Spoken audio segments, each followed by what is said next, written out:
Euh, Ensuite, bon, dans le dossier du réchauffement climatique, avec ce sommet qui se tient tout le temps en Afrique du Sud, et puis qu'on essaie de vous pousser des nouvelles taxes, et puis qu'on essaie de vous faire à croire que vous devez de l'argent. Hein. Je voyais dans la presse en fin de semaine qu'apparemment le Canada doit 19 milliards de dollars, alors ce serait sa dette climatique. Alors c'est vraiment n'importe quoi, un chiffre sorti de nulle part, complètement arbitraire. On essaie de vous faire avaler des couleuvres, c'est incroyable. Alors soudainement, nous, on se réveille samedi matin et puis hop, hey, hein, on apprend que là, coudon, on doit 19 milliards de dollars. Et puis là, en sous-titre, eh ben, on apprend que c'est les payeurs de taxes qui vont devoir assumer cette dette qui sort de vraiment, j'aimerais savoir de quel chapeau. Et puis, on la doit à qui? Où va aller cet argent? Alors, j'aimerais bien savoir. Donc, toutes sortes d'imbécileries comme ça pour essayer de vous suturer le plus d'argent possible. Dans un autre, des plus grandes fraudes historiques que la planète ait connues, que l'humanité ait connues.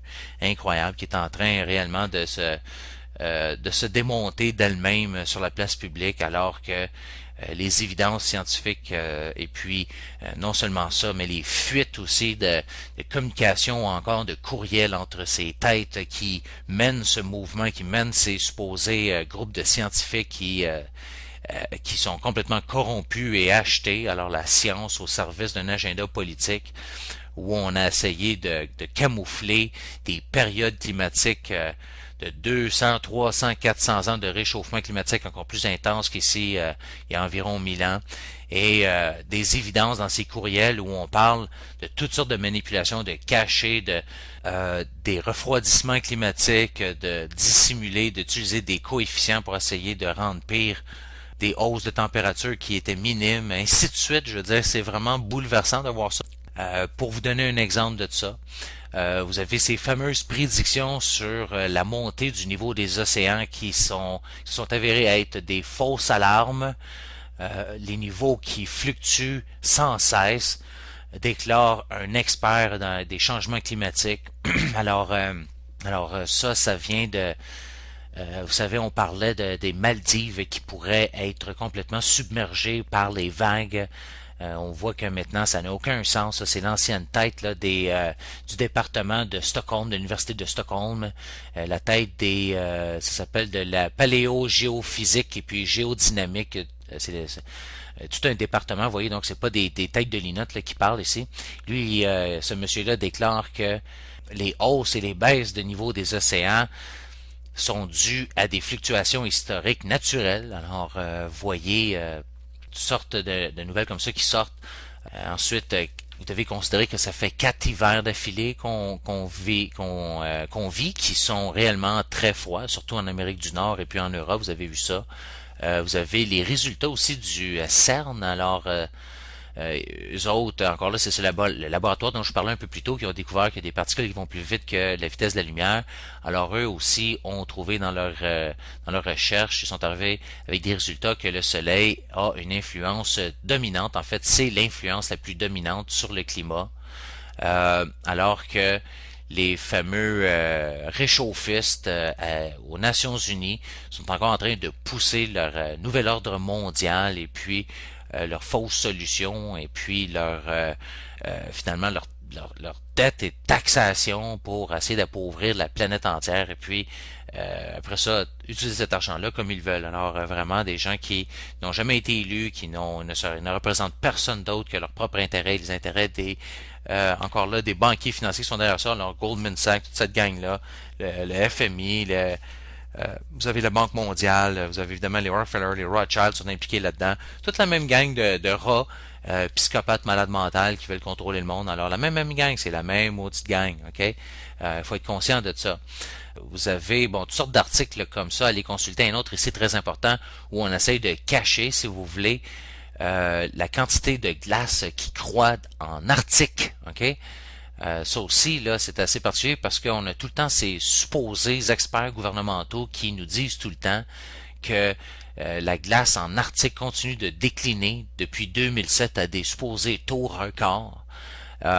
on dit que tout fond, je veux dire qu'il n'y aura plus de glace, et puis ça n'a aucun sens, et puis là on panique, et blablabla. Et alors que si vous regardez les données satellites, ici vous avez le NORSEC SSMI, ok, vous avez clairement ici des courbes qui montrent que la glace se forme à des taux records et non fond à des taux records. Ok, là vous avez toutes les données ici pour 2007, 2008, 2009, 2010, 2011. La source aussi de ça se trouve à être, comme je disais, les données satellites avec des images, des observations par satellite. Alors vous avez toutes les données ici, allez vérifier par vous-même. Et puis vous allez voir que là, les taux de glace dans l'Arctique sont revenus pas mal à ce qu'ils étaient en février. Alors, vous voyez là, que c'est en fait en train de remonter. Là, écoutez, chers amis, en fait, ça remonte jusqu'à 2007. Là, vous voyez, là, on est en train de revenir à des taux normaux là, d'avant il y a 10 ans. C'est ça qu'on vous cache tout le temps. Vous voyez un peu le travail des médias qui vous désinforment, hein, vous remplissent de désinformation et puis finalement vous n'arrivez plus à comprendre ce qui se passe réellement dans le monde. On dirait qu'il y a deux réalités parallèles qui coexistent. Il y a celle en carton qui est promulguée, qui est moulé, façonné, si vous voulez, ingénieré par les ingénieurs sociaux via les médias de masse, les films, et puis, si vous voulez, les autorités, l'élite, le gouvernement. C'est pas d'histoire de conspiration, c'est tel quel, là, je veux dire. Et puis, après ça, ben, vous avez la réalité sur le terrain, je veux dire, regardez ce qui se passe à Fukushima, puis ce dont les médias rapportent. Je veux dire, c'est ça l'exemple, un des exemples parfaits. Regardez la fameuse crise du H1N1. Bon, la réalité et puis l'hystérie qui est écrite dans les médias, c'est la même affaire. Je veux dire, c'est tout le temps la même affaire. Donc, écoutez, série d'articles là, qui sont révélés, comme je vous disais, ici Michael Mann et puis son travail avec des probablement des faiblesses probables et puis qui montrent qu'ils sont clairement déficientes et on parle bon, de toutes sortes d'affaires. Ici, vous voyez là vraiment ça, c'est des citations de ces fameux courriels-là. On dit ici dans un autre courriel qu'on doit rendre en fait les données le plus impénétrable possible. Alors on essaie de rendre ça incompréhensible pour les gens du commun du mortel. Ensuite, vous avez une autre personne, Mann, qui est écrit à Monsieur Revkin, qui dit Use me but don't quote me. Alors utilisez-moi mais ne me citez pas. Alors ils sont tellement embarrassés par leur propre travail et penser qu'ils ne veulent même pas être cités. Alors vous voyez un peu la crédibilité de ces gens-là. Crédibilité zéro, là, chers auditeurs. Crédibilité zéro, zéro, zéro, zéro. Ensuite, vous avez Brifa qui, ça c'est une autre personne qui devait revoir son propre travail. Alors imaginez au lieu de faire vérifier son travail par quelqu'un d'indépendant, alors on revoit ses propres travaux. Alors puis on se demande s'il n'y a pas un potentiel conflit d'intérêts. Ainsi de suite, là, je veux dire, vous voyez là vous voyez rapidement qu'il y a un grave problème de crédibilité de ce côté-là. Je veux dire, ça n'a aucun sens. Un autre article ici qui démontre très clairement que les scientifiques, les réchauffistes, en fait, ont eu collusion avec des officiels du gouvernement pour cacher les recherches qui ne fitaient pas avec leur vision apocalyptique du réchauffement climatique. Des experts qui étaient sous les ordres des officiels du gouvernement américain et britannique qui devaient produire des messages très forts. Ensuite, on parle encore là de corruption intellectuelle qui pue. Imaginez là, je veux dire, c'est quand même assez incroyable. Vous avez des scientifiques qui demandent qu'est-ce qui arriverait si les gens se rendaient compte que les fluctuations climatiques étaient naturelles. Ils disaient ils vont tous nous tuer. Alors, voyez un peu là, les gens savaient consciemment qu'ils nous mentaient. C'est incroyable. Ça, c'est des gens qui sont à la tête là, de toutes les données sur lesquelles le GIEC se base et l'ONU et sur lesquelles on se base après ça pour tenir des sommets sur les changements climatiques en Afrique du Sud. Ok, c'est vraiment au top. C'est ce type de gens-là. C'est pas des gens à la base et des mauvaises pommes comme ça, isolés, des cas isolés. Non, non, non, c'est au sommet. Ok.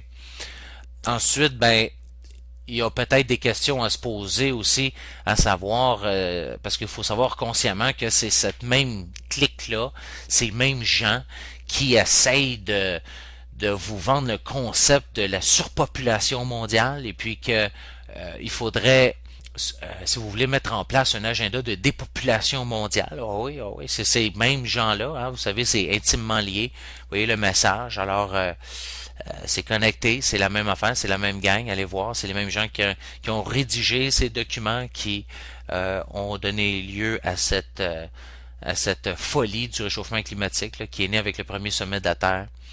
Et puis là, vous vous rappelez, la semaine passée, on a parlé de ces scientifiques fous qui ont modifié génétiquement le virus H5N1 qui se trouve être de la grippe aviaire et puis qu'on l'a rendu extrêmement contagieux et qui pourrait être facilement passé entre des millions de personnes en un très court instant et puis qui a jusqu'à date environ 50% de chances de tuer. OK? Donc, et puis là, écoutez, non seulement ça, mais l'affaire, c'est qu'on a rendu public, on a publié les instructions en 12 étapes pour comment créer ce super virus mortel extrêmement contagieux H5N1.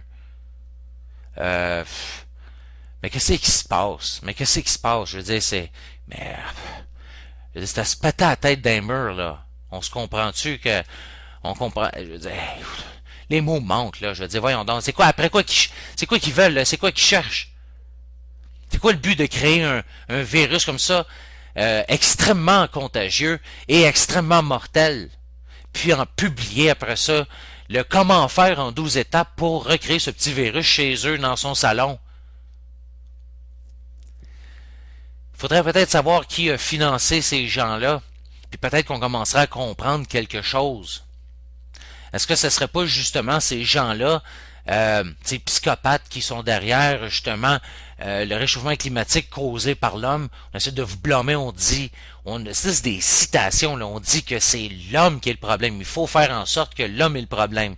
On a des citations de gens comme des gens qui disent que ça soit vrai ou pas le réchauffement climatique, on doit sortir avec des phrases, si vous voulez, des speeches qui sont extrêmement épeurants, troublants, qui vont faire peur aux gens, ok, pour essayer de les faire entrer dans un état de transe, d'hystérie, pour qu'après ça ils supportent toutes les mesures contre le réchauffement climatique. Mais ce sont ces mêmes gens-là qui parlent de dépopulation mondiale, de contrôle de la population mondiale. Et puis vous avez plusieurs de ces gens-là qui voient finalement la race humaine comme étant tout simplement des limaces, hein, comme des insectes, pire que du bétail. On nous appelle des cellules cancéreuses, des tumeurs. Vous avez les gens du Club de Rome dans un document qui s'appelle Mankind at the Turning Point qui ont écrit noir sur blanc que la Terre a un cancer puis que ce cancer c'est l'homme. Et puis on parle justement d'un cancer qui est en fait une multiplication incontrôlée des cellules et puis que l'explosion de la population mondiale est une forme de cancer finalement. Vous voyez un peu ça vient du prof Paul Ehrlich qui a écrit un livre qui s'appelle The Population Bomb. Vous voyez là, c'est le genre de pensée qui est au sommet de tout ce mouvement-là. Toutes sortes de trucs comme ça où on parle que finalement une population totale de 250 à 300, 400, 500 millions de personnes serait l'idéal. Vous avez ici Ted Turner, le fondateur de CNN, et puis un majeur donateur aux Nations Unies, lui a déclaré qu'une population totale de 250 à 300 millions de personnes, donc un déclin de 95% des niveaux présents, serait idéal. Voyez un peu le type de personnes. OK. Vous avez le Club de Rome ici, Goals for Mankind, où on parle qu'une population d'environ 500 millions serait l'idéal, mais en tout cas en deçà de 1 milliard. Donc, vous voyez l'UNESCO, Jacques Cousteau ici, il dit aussi qu'il faudrait éliminer 350 000 personnes par jour pour stabiliser la population du monde. Il disait lui que c'était une chose horrible à dire, mais que c'était aussi mauvais que de ne pas le dire. Alors, vous voyez un peu.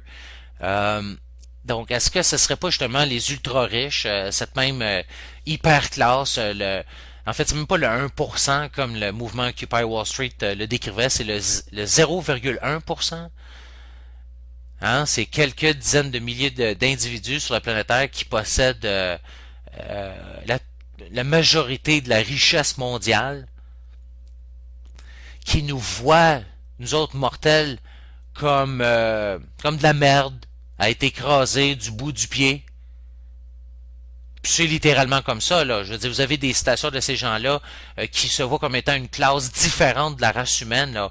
Ils se voient complètement là dans une classe supérieure, là. OK? C'est pas des hallucinations là dont je parle ici, chers auditeurs. Il y a des citations, vous avez des vidéos, vous avez des documents qui sont écrits. OK? Alors ces gens-là, quand ils vous regardent là, du haut de leur empire, eux autres, là, ils vous considèrent grosso modo comme des chenilles, là. OK? Donc, comme vous avez vu un peu là avec ces manifestants du mouvement Occupy Wall Street, les étudiants aux États-Unis qui ont été aspergés de poivre de Cayenne, qui, disons-le, est une arme chimique, alors que ces gens-là étaient accroupis à terre avec les mains sur la tête, ne faisaient absolument rien. On les arrosait comme si c'était des coquerelles. Mais c'est comme ça que l'élite vous voit. Comme des coquerelles. Comme des putains de coquerelles. Alors pour eux, vous exterminer puis engendrer un processus de dépopulation accélérée de la planète, eux autres, ils n'en ont rien à foutre. Alors des Fukushima pour eux autres, c'est très plaisant. Une crise environnementale causée par les graines Terminator OGM qui ne se reproduisent plus l'année d'après, n'importe quel dérape, un super virus aviaire modifié en laboratoire, publié comment le reproduire en 12 étapes, publié publiquement. Maudite bonne excuse après ça en se lavant les mains. Bof, on l'a pas vu venir. Mon Dieu, regardez ça, d'où ça sort ce virus-là. Oh mon Dieu, ben non, c'est pas nous autres. Ben non, c'est pas nous autres. Ils publient le comment faire en 12 étapes pour modifier un virus, pour en faire le virus le plus mortel que la planète a jamais connu. Qui pourrait avoir un intérêt derrière ça à financer des scientifiques pour que ça sorte? Voyons donc, là. Peut-être des gens qui nous voient comme des coquerelles? Hein? C'est assez particulier quand même. Rappelez-vous qu'à la fin de la Première Guerre mondiale, le 11 novembre 1918, on avait tué un maximum de personnes, système de tranchées, qui finalement semblait quasiment intentionnellement designé pour tuer un maximum d'humains, en créant un minimum de dommages aux bâtiments, à l'infrastructure environnante. Donc on avait des lignes et des lignes de soldats qui chargeaient en ligne, qui étaient après ça descendus au machine gun, bam bam bam bam bam, hein, pour l'amour de leur pays. Alors là, écoutez, chers amis, tout de suite après ça, whoop, tout d'un coup, on est arrivé avec un virus qui a tué encore plus que personne que la guerre n'a jamais faite, la Première Guerre mondiale, qui a été appelée la grippe espagnole, qui en réalité n'avait rien d'une grippe espagnole, qui en fait était apparue suite à une série d'expériences de vaccination à un camp qui s'appelle Camp Foston au Kansas. Et puis de Camp Foston, vous avez une infection comme ça qui s'était déclarée à travers le territoire et puis après ça à travers le globe entier. Ben ouais. Et puis on avait après ça des estimations du nombre total de morts aussi haut que 100 millions de personnes à travers le monde.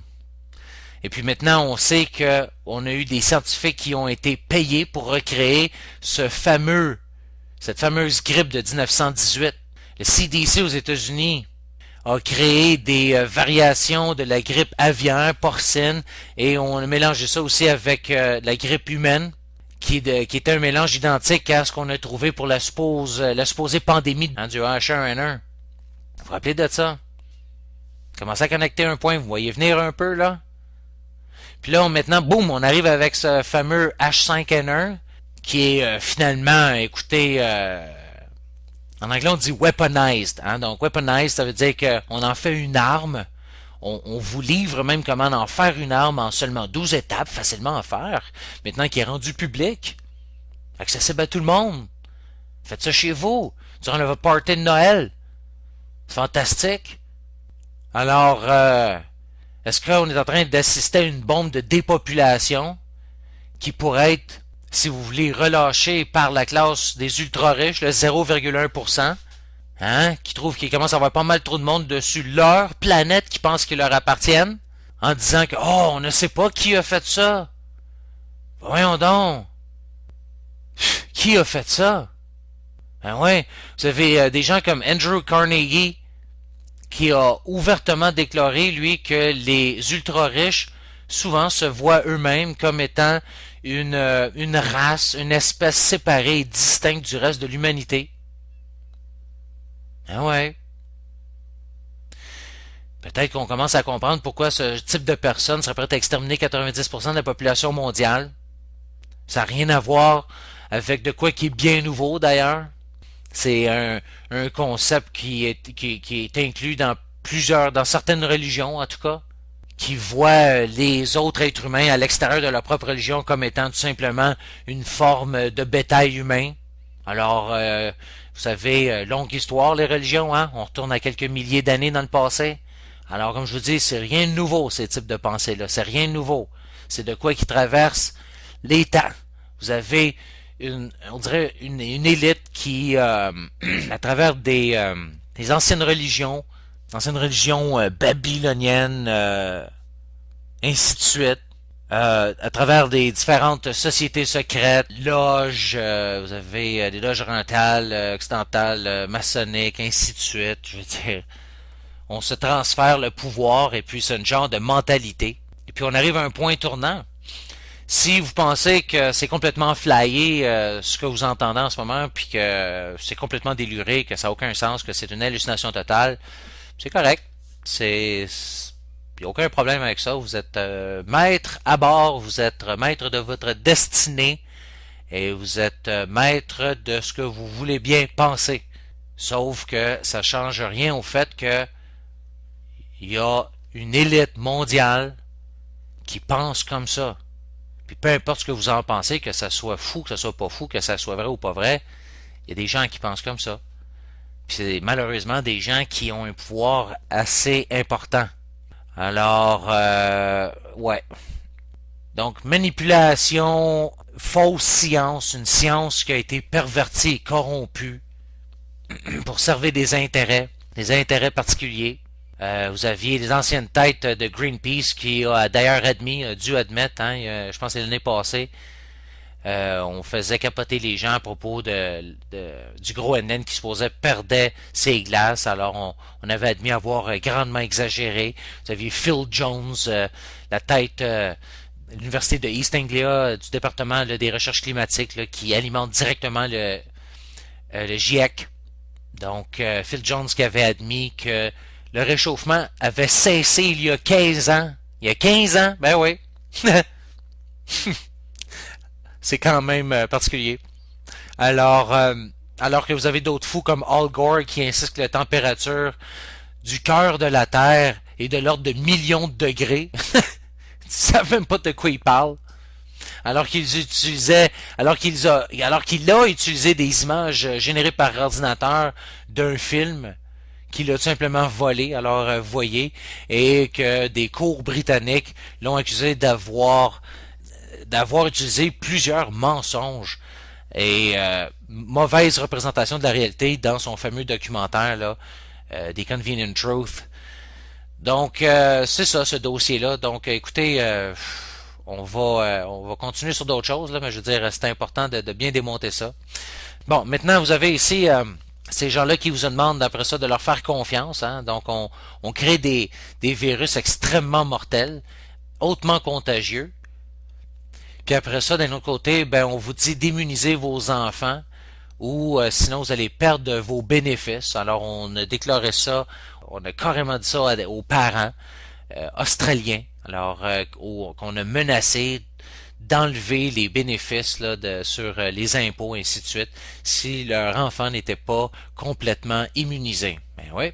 Alors, on dit que les familles pourraient perdre jusqu'à 2100 $ australiens par enfant en bénéfice si les familles refusaient la vaccination. Wow! Donc voilà une autre superbe tentative ici du gouvernement australien cette fois pour forcer la vaccination sur les enfants. Donc voilà. Donc